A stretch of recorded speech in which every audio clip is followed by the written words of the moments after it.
Itu setiap bulan bawa berapa gram? M lah. Malah sempat mau adopsi anak kan. Oh. Tapi nggak jadi, nggak boleh di negara kita ini nggak bisa. Kepikiran ada, mau nikah pasti nggak mungkin nggak ada. Sempat mau nikah tuh gue tahun Iya, gue dengar itu. 2003. Di umur gue yang 35 itu gue mau nikah. Itu nggak jadi karena ujung-ujungnya kepercayaan, keyakinan berbeda.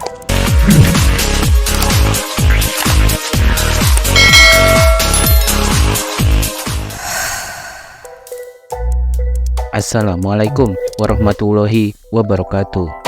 Ketemu lagi di channel ini, hanya di Opung SG, channel yang sudah pasti kalian tunggu-tunggu. Kesuksesan artis, model, sekaligus penyanyi dangdut berwajah tampan Thomas Djorghi di dunia hiburan tanah air memang tak bisa dipandang sebelah mata. Pasalnya, mungkin belum banyak orang yang tahu kalau Thomas Djorghi dikabarkan pernah mendapatkan bayaran yang sangat fantastis sepanjang karirnya sebagai artis. Diketahui Thomas Djorghi pernah mendapatkan bayaran 1 miliar rupiah per bulan selama 7 tahun, sejak tahun 1998 hingga tahun 2005. Bayaran yang sangat besar tersebut didapat Thomas Djorghi dari profesinya sebagai penyanyi dangdut. Lantas, siapa orang atau pihak yang berani membayar sebegitu besar dalam kurun waktu yang cukup lama untuk pelantun lagu Sembako Cinta itu? Ketika hadir sebagai bintang tamu dalam podcast YouTube milik Ferdy Elemen, Thomas Djorghi menceritakan kisah kesuksesannya tersebut yang berhasil mendapatkan bayaran sampai 1 miliar rupiah setiap bulannya. Bukan hal yang mengherankan, ternyata bayaran 1 miliar rupiah tersebut didapatkan oleh Thomas Djorghi ketika dirinya berada di Brunei Darussalam, negara yang terkenal dengan penduduknya yang kaya raya.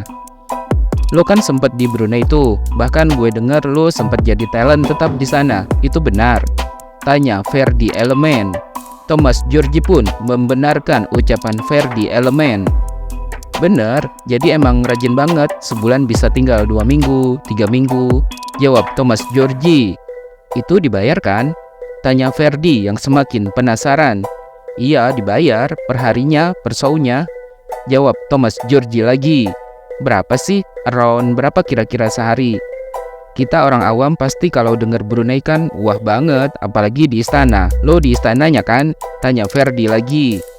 Iya di istana, bawa pulang uang berapa gitu ya, tapi nggak usah nyebutin depannya, belakangnya aja. Jelas Thomas Djorghi sambil tertawa karena merasa tak enak menyebutkan jumlah pendapatannya selama berada di Brunei itu. Oke, itu setiap pulang bawa uang berapa? Kisarannya deh berapa? Cecar Ferdy yang semakin dibuat penasaran.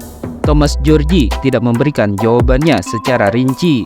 Ia hanya menyebut kisaran bilangan di belakang angka dari jumlah uang yang ia bawa pulang setiap bulannya. M lah, jawab Thomas Djorghi singkat. Ferdy pun kaget sembari tertawa mendengar jumlah uang yang dibawa pulang oleh Thomas Djorghi setiap bulannya dari Brunei Darussalam tersebut. Bahkan yang juga tak kalah mengejutkan, Thomas Djorghi mengaku mendapat uang sebanyak 1 miliar rupiah itu dari usianya masih 28 tahun hingga 35 tahun.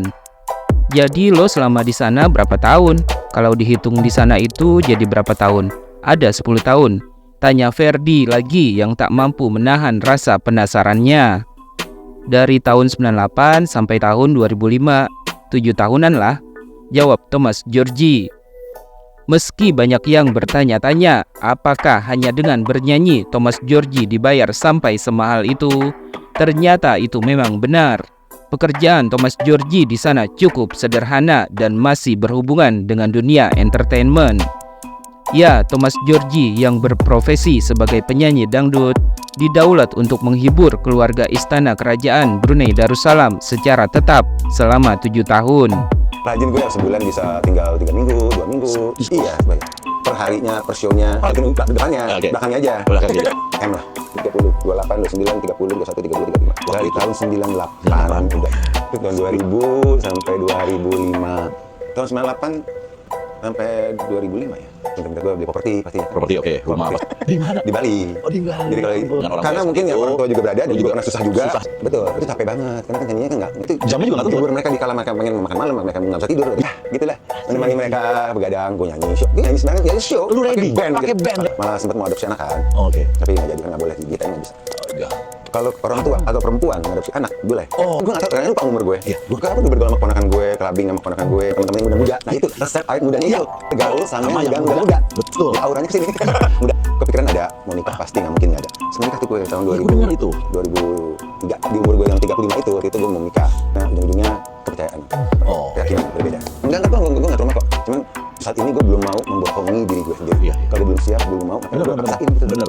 Selagi Thomas bahagia dengan hidup Thomas, go ahead silakan. Kita malah kecewa kalau Thomas menjalani hidup menikah terus ujung-ujungnya bercerai. Kalau keadaan Thomas sekarang happy dengan keadaan sekarang ini, ya jalanin aja. Ya emang orang tua berada, tapi gue tuh malu gitu loh. Berpikiran gue gak mau merepotkan orang tua gue. Jadi dari SMA itu gue udah bayar sekolah sendiri. Iya. Karena gue kan dapat duit dari SMP. Gue gak pakai jasa bokap lah, kasar gitu. Oh, iya. Kan dia gak pakai jasa bokap, mobil bokap, supir, macam gak pakai. Gue jalan kaki. Jadi dompet nggak boleh kosong ya. Jadi isi aja. Supaya uang lama kayak, uang nggak kepake kayak. Jadi rezeki ada aja dan dia mau mohon pastinya kan. Gue pasti bersyukur banget rezeki. Zaman Krismon. Dapat tawaran nyanyi di Brunei. Iya, makanya. Tuh, itu pas Krismon. Lu bayangin pas Krismon nyanyi di Brunei. Mungkin tak banyak yang tahu juga kalau nasib Thomas Djorghi juga seperti perputaran roda. Perputaran roda nasib seseorang memang terkadang tidak dapat ditebak. Begitu pula yang dialami oleh Thomas Djorghi. Cukup lama malang melintang di dunia hiburan, Thomas Djorghi akhirnya masuk dalam jajaran artis papan atas di tanah air. Nama Thomas Djorghi semakin melambung ketika ia sukses membawakan lagu bergenre dangdut berjudul Sembako Cinta yang membuatnya semakin dikenal publik. Namun kesuksesan yang diraih oleh Thomas Djorghi ini ternyata tak diperolehnya semudah membalikan telapak tangan. Pasalnya, siapa sangka Thomas Djorghi sempat merasakan pahitnya kehidupan ibu kota hingga ia pun terpaksa tidur di emperan halte. Bukan hanya itu, kerja kerasnya di dunia hiburan pun bahkan pernah dihargai sangat murah, yakni sebesar Rp25.000. Lebih pahitnya lagi, uang tersebut juga hilang dicopet orang. 25.000 tahun 1985, cover buat majalah, hilang lagi dicopet orang sedompet-dompetnya. Kenang Thomas Djorghi ketika diwawancarai oleh Raffi Ahmad. Thomas Djorghi pun hanya bisa pasrah menerima kenyataan pahit tersebut. Ya namanya juga bukan rezeki, gue taruh dompet di kamar, besok pagi udah nggak ada. Jelas Thomas Djorghi. Karena kejadian itu, Thomas Djorghi hanya bisa merelakan begitu saja honornya yang tadinya akan ia pergunakan untuk memenuhi kebutuhan sehari-hari. Gara-gara kejadian itu juga, Thomas Djorghi terpaksa tidur di emperan halte lantaran tak memiliki uang untuk membayar kos. Perjalanannya Kak Thomas Djorghi ini luar biasa. Katanya lu juga nggak sesukses sekarang, lu nggak punya uang dan tidurnya di emper. Itu bener Kak? Tanya Raffi Ahmad. Di emper terminal gitu, di halte-halte, halte bus Cililitan. Jawab Thomas Djorghi mengenang masa-masa sulitnya. Serius Kak? Emang aslinya Kak Thomas bukan di Jakarta? Tanya Raffi Ahmad lagi seolah tak percaya. Ternyata pada saat itu, Thomas Djorghi mengaku masih tinggal di Bogor. Di Bogor, transport habis, uang nggak ada. Ya udah kayak gitu. Besoknya ada kegiatan lagi di majalah tersebut. Ya gue tidur aja di emper. Setiap hari dong, itu kegiatan gue sehari-hari di saat itu. 4 tahun berjalan seperti itu. Jelas Thomas Djorghi mengenang masa lalunya. Namun semua kepahitan dan kepedihan hidup itu telah menjadi masa lalu. Karena Thomas Djorghi akhirnya bisa memetik hasil dari kerja kerasnya. Kekayaan Thomas Djorghi bahkan tak bisa dipandang sebelah mata. Karena pada tahun 2010 silam, ia nyatanya sanggup membeli rumah mewah milik artis Krisdayanti. Kabarnya rumah mewah milik Krisdayanti yang terletak di Jalan Alam Elok, Pondok Indah itu harganya tak main-main, yakni mencapai 5 miliar rupiah. Kabar Thomas Djorghi yang membeli rumah mewah Krisdayanti di Jakarta Selatan itu kala itu juga dibenarkan oleh sang manajer. Bukan hanya itu, pencapaian Thomas Djorghi lainnya juga tak kalah mengundang decak kagum ketika ia diketahui publik memiliki hotel mewah di kawasan Seminyak, Bali. lewat akun Instagram pribadinya @thomasgeorgie. Sang artis sempat memamerkan hotel miliknya itu yang didominasi warna hitam dan putih.